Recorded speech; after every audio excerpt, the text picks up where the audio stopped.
ओम शांति।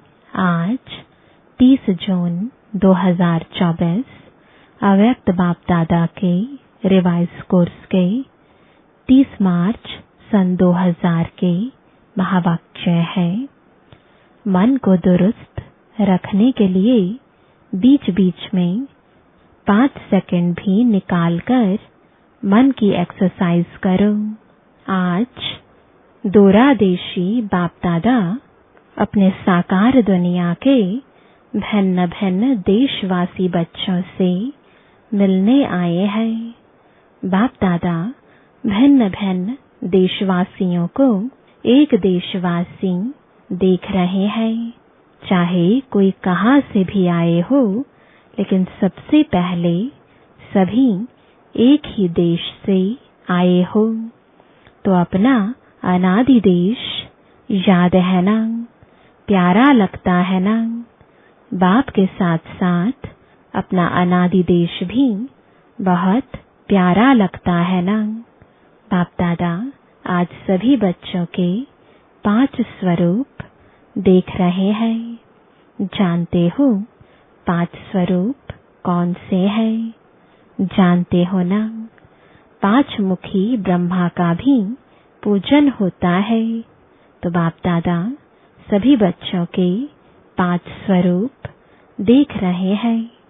पहला अनादि ज्योति बिंदु स्वरूप, याद है ना अपना स्वरूप, भूल तो नहीं जाते।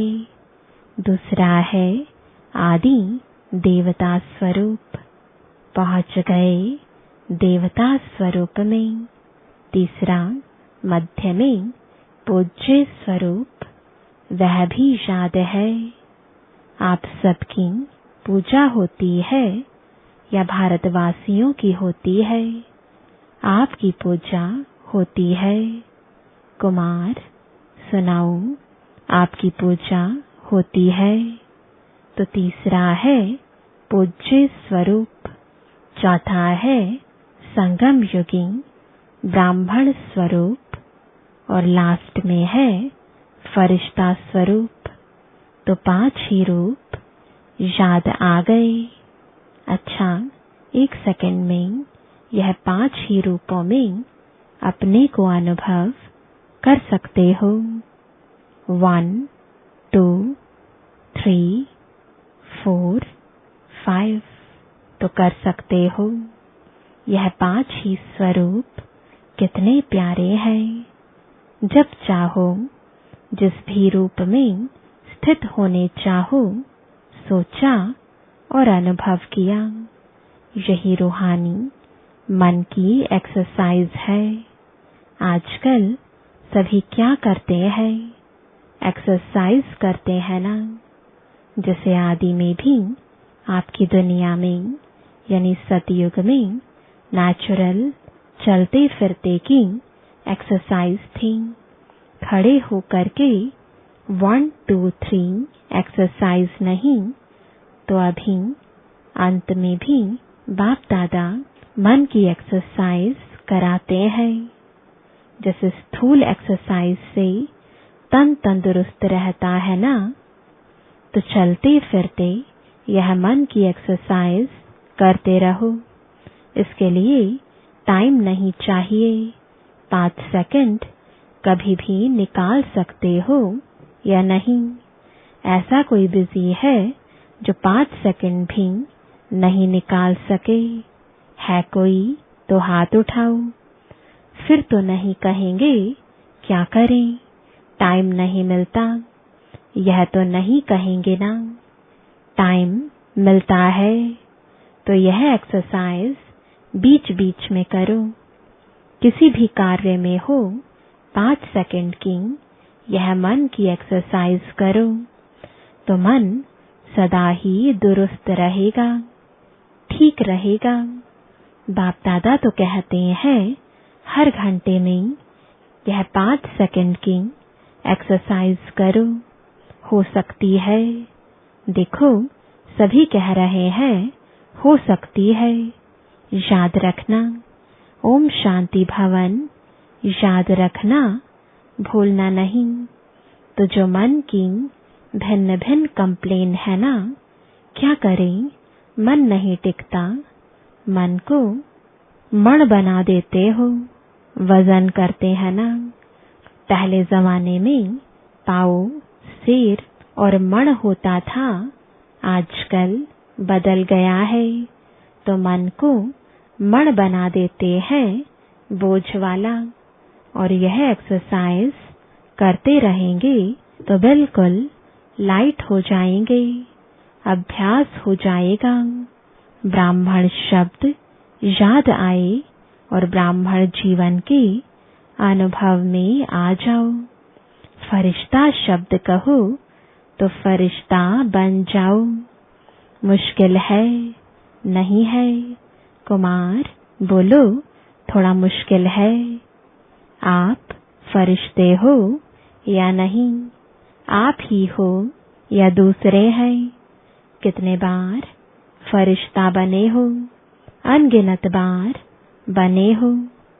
आप ही बने हो। अच्छा, अनगिनत बार की हुई बात को रिपीट करना क्या मुश्किल होता है? कभी कभी होता है। अभी यह अभ्यास करना। कहाँ भी हो, 5 सेकंड मन को घुमाओ, चक्कर लगाओ। चक्कर लगाना तो अच्छा लगता है ना टीचर्स, ठीक है ना? राउंड लगाना आएगा ना? बस राउंड लगाओ, फिर कर्म में लग जाओ। हर घंटे में राउंड लगाया, फिर काम में लग जाओ, क्योंकि काम को तो छोड़ नहीं सकते हैं ना। ड्यूटी तो बजानी है, लेकिन 5 सेकंड, मिनट भी नहीं, सेकंड नहीं निकल सकता है। निकल सकता है, यूएन की ऑफिस में निकल सकता है। मास्टर सर्वशक्तिवान हो तो मास्टर सर्वशक्तिवान क्या नहीं कर सकता?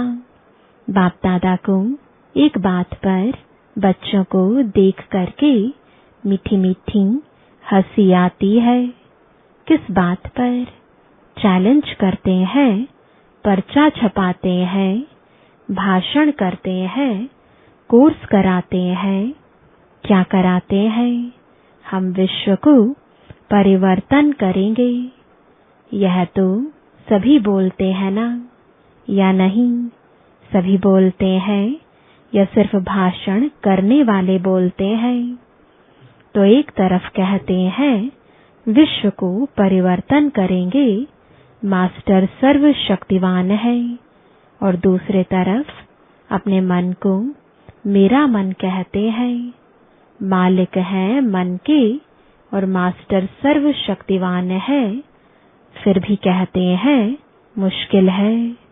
तो हंसी नहीं आएगी, आएगी ना हंसी। तो जिस समय सोचते हो मन नहीं मानता, उस समय अपने ऊपर मुस्कुराना। मन में कोई भी बात आती है तो बाप दादा ने देखा है 3 लकीरें गाई हुई हैं।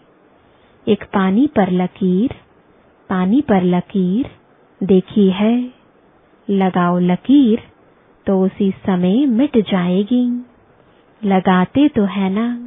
और दूसरी है किसी भी कागज पर, स्लेट पर कहाँ भी लकीर लगाना।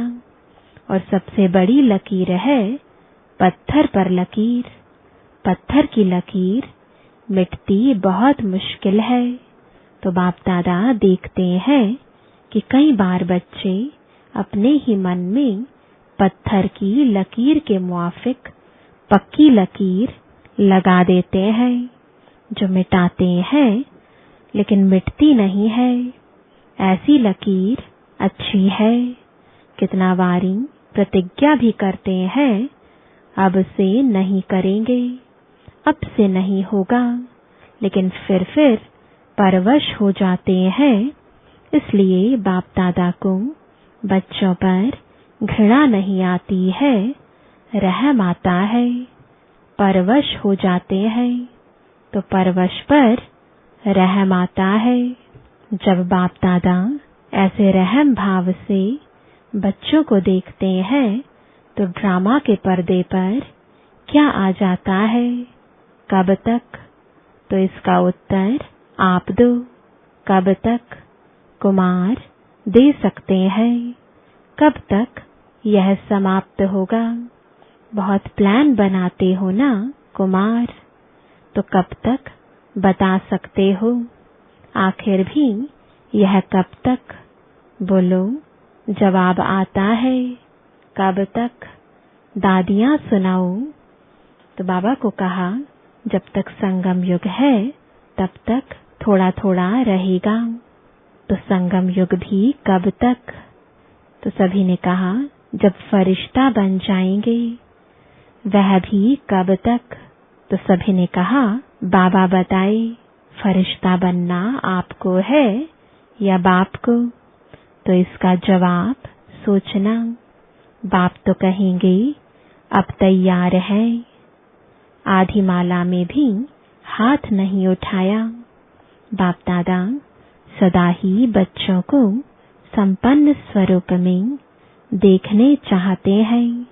जब कहते ही हो, बाप ही मेरा संसार है, यह तो सब कहते हो ना, दूसरा भी कोई संसार है क्या?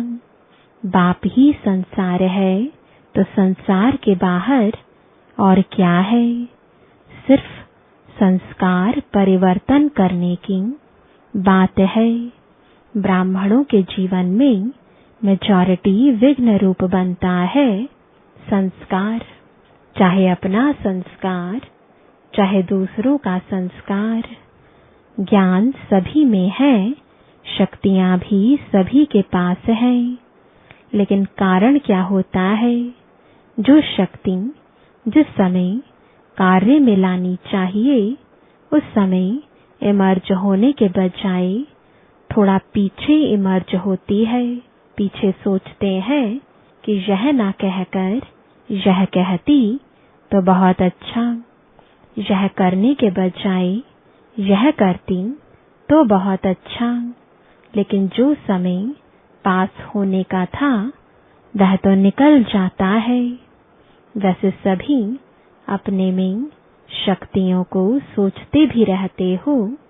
सहन शक्ति यह है, निर्णय शक्ति यह है, ऐसे यूज करना चाहिए।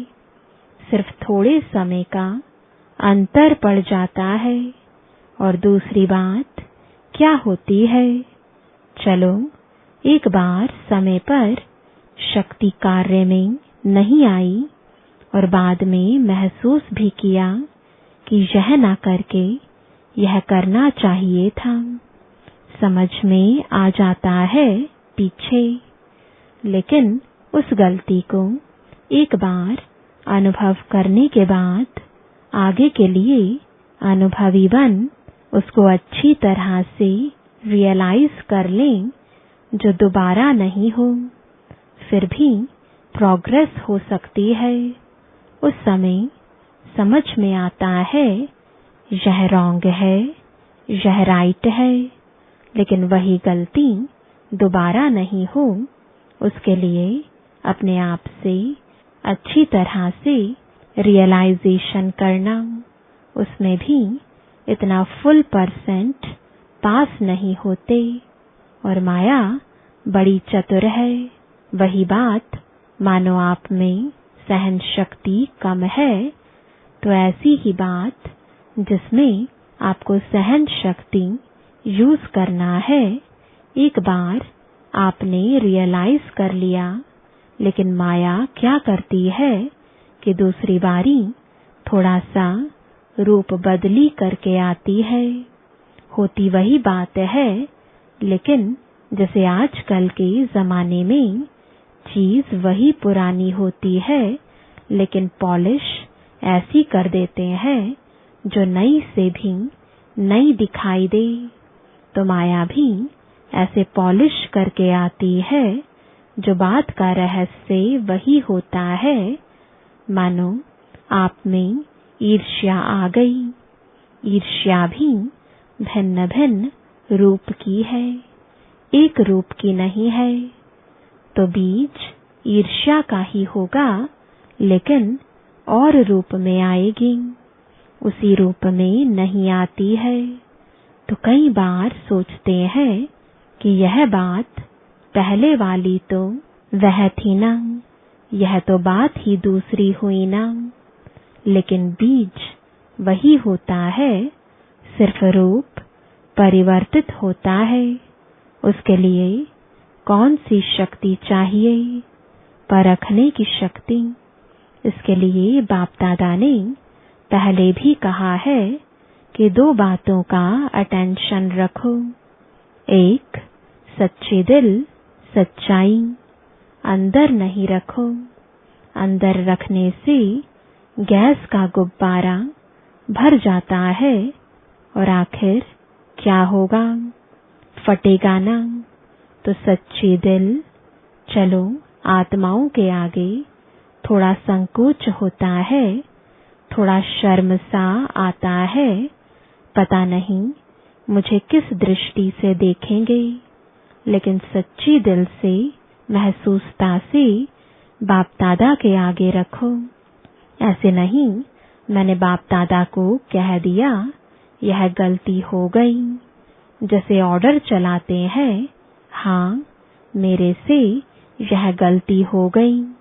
ऐसे नहीं, महसूसता की शक्ति से, सच्ची दिल से, सिर्फ दिमाग से नहीं लेकिन दिल से अगर बाप दादा के आगे महसूस करते हैं तो दिल खाली हो जाएगी, किचड़ा खत्म। बातें बड़ी नहीं होती हैं, छोटी ही होती हैं। लेकिन अगर आपके दिल में छोटी छोटी बातें भी इकट्ठी होती रहती हैं तो उनसे दिल भर जाती है। खाली तो नहीं रहती है ना।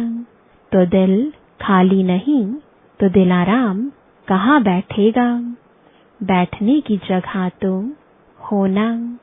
तो सच्ची दिल पर साहिब राजी, जो हूँ जैसी हूँ, जो हूँ जैसा हूँ, बाबा आपका हूँ। बाप दादा तो जानते ही हैं कि नंबरवार तो होने ही है, इसलिए बाप दादा उस नजर से आपको नहीं देखेगा। लेकिन सच्चे दिल और दूसरा कहा था, सदा बुद्धि की लाइन क्लियर हो, लाइन में डिस्टरबेंस नहीं हो, कट ऑफ नहीं हो। बाप दादा जो एक्स्ट्रा समय पर शक्ति देने चाहते हैं, दुआएं देने चाहते हैं, एक्स्ट्रा मदद देने चाहते हैं, अगर डिस्टरबेंस होगी तो वह मिल नहीं सकेगी। लाइन क्लियर ही नहीं है, क्लीन नहीं है, कट ऑफ है, तो यह जो प्राप्ति होनी चाहिए वह नहीं होती। कई बच्चे कहते हैं, कहते नहीं है, तो सोचते हैं कोई कोई आत्मा को बहुत सहयोग मिलता, ब्राह्मणों का भी मिलता, बड़ों का भी मिलता, बाप दादा का भी मिलता, हमको कम मिलता है। कारण क्या? बाप तो दाता है, सागर है, जितना जो लेने चाहे। बाप दादा के भंडारे में ताला चाबी नहीं है, पहरेदार नहीं है। बाबा कहा जी हाजिर, बाबा कहा लो, दाता है ना, दाता भी है और सागर भी है, तो क्या कमी होगी? इन्हीं दो बातों की कमी होती है। एक, सच्चे दिल, साफ दिल हो, चतुराई नहीं करो। चतुराई बहुत करते हैं, भिन्न भिन्न प्रकार की चतुराई करते हैं। तो साफ दिल, सच्चे दिल और दूसरा बुद्धि की लाइन सदा चेक करो, क्लियर है और क्लीन है। आजकल के साइंस के साधनों में भी देखते हो ना, थोड़ी भी डिस्टरबेंस क्लियर नहीं करने देती, तो यह जरूर करो। और विशेष बात, इस सीजन का लास्ट टर्न है ना, इसलिए बता रहे हैं डबल विदेशियों के लिए ही नहीं है, सबके लिए है। लास्ट टर्न में आप सामने बैठे हो तो आपको ही कहना पड़ता है। बाप दादा ने देखा है कि एक संस्कार या नेचर कहो, नेचर तो हर एक की अपनी अपनी है, लेकिन सर्व का स्नेही और सर्व बातों में, संबंध में सफल, मनसा में विजयी और वाणी में मधुरता तब आ सकती है जब इजी नेचर हो, अलबेली नेचर नहीं। अलबेलापन अलग चीज है। इजी नेचर उसको कहा जाता है जैसा समय, जैसा व्यक्ति, जैसा सर्कमस्टांस उसको परखते हुए अपने को इजी कर देवे। इजी अर्थात मिलनसार। टाइट नेचर बहुत टू मच ऑफिशियल नहीं। ऑफिशियल रहना अच्छा है लेकिन टू मच नहीं। और समय पर जब समय ऐसा है, उस समय अगर कोई ऑफिशियल बन जाता है तो वह गुण के बजाय उनकी विशेषता उस समय नहीं लगती। अपने को मोल्ड कर सके, मिलनसार हो सके, छोटा हो बड़ा हो, बड़े से बड़ेपन में चल सके, छोटे से छोटेपन में चल सके, साथियों में साथी बन के चल सके, बड़ों से रिगार्ड से चल सके, इजी मोल्ड कर सके। शरीर भी इजी रखते हैं ना, तो जहां भी चाहे मुड़ जाते हैं, और टाइट होगा तो मुड़ नहीं सकेगा। अलबेला भी नहीं, इजी है तो जहां चाहे इजी हो जाए, अलबेला हो जाए नहीं। बाप दादा ने कहा ना, इजी हो जाओ, तो इजी हो गए। ऐसे नहीं करना। इजी नेचर अर्थात जैसा समय वैसा अपना स्वरूप बना सके। अच्छा, डबल विदेशियों को अच्छा चांस मिला है। सभी को ड्रिल याद है या भूल गई? अभी अभी सभी यह ड्रिल करो, लगाओ चक्कर। अच्छा, चारों ओर के सर्वश्रेष्ठ आत्माओं को चारों ओर से याद प्यार समाचार भेजने वालों को बहुत अच्छे भिन्न भिन्न संबंध से स्नेह के पत्र और अपना हाल चाल लिखा है। सेवा समाचार, उमंग, प्लान बहुत अच्छे अच्छे लिखे हैं जो बाप दादा को मिल ही गए।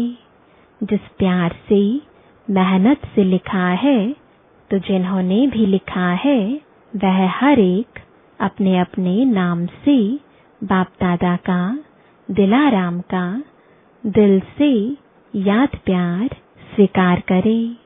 बच्चों का प्यार बाप से और उससे पदम गुणा बाप का बच्चों से प्यार है और सदा अमर है।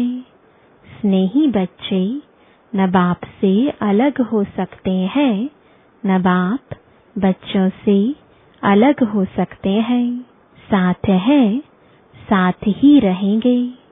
चारों ओर के सदा स्वयं को बाप समान बनाने वाले, सदा बाप के नयनों में, दिल में, मस्तक में समीप रहने वाले, सदा एक बाप के संसार में रहने वाले, सदा हर कदम में बाप दादा को फॉलो करने वाले, सदा विजयी थे, विजयी हैं और विजयी रहेंगे, ऐसे निश्चय और नशे में रहने वाले, ऐसे अति श्रेष्ठ सिकिलदे प्यारे ते प्यारे सर्व बच्चों को बाप दादा का याद प्यार और नमस्ते।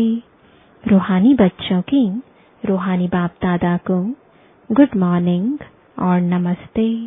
वरदान है, हर सेकंड के हर संकल्प का महत्व जानकर जमा का खाता भरपूर करने वाली समर्थ आत्मा भव। संगम युग पर अविनाशी बाप द्वारा हर समय अविनाशी प्राप्तियां होती हैं। सारे कल्प में ऐसा भाग्य प्राप्त करने का यह एक ही समय है। इसलिए आपका स्लोगन है, अब नहीं तो कभी नहीं। जो भी श्रेष्ठ कार्य करना है वह अभी करना है। इस स्मृति से कभी भी समय, संकल्प व कर्म व्यर्थ नहीं गवाएंगे। समर्थ संकल्पों से जमा का खाता भरपूर हो जाएगा और आत्मा समर्थ बन जाएगी। स्लोगन है, हर बोल, हर कर्म की अलौकिकता ही पवित्रता है। साधारणता को अलौकिकता में परिवर्तन कर दो। ओम शांति।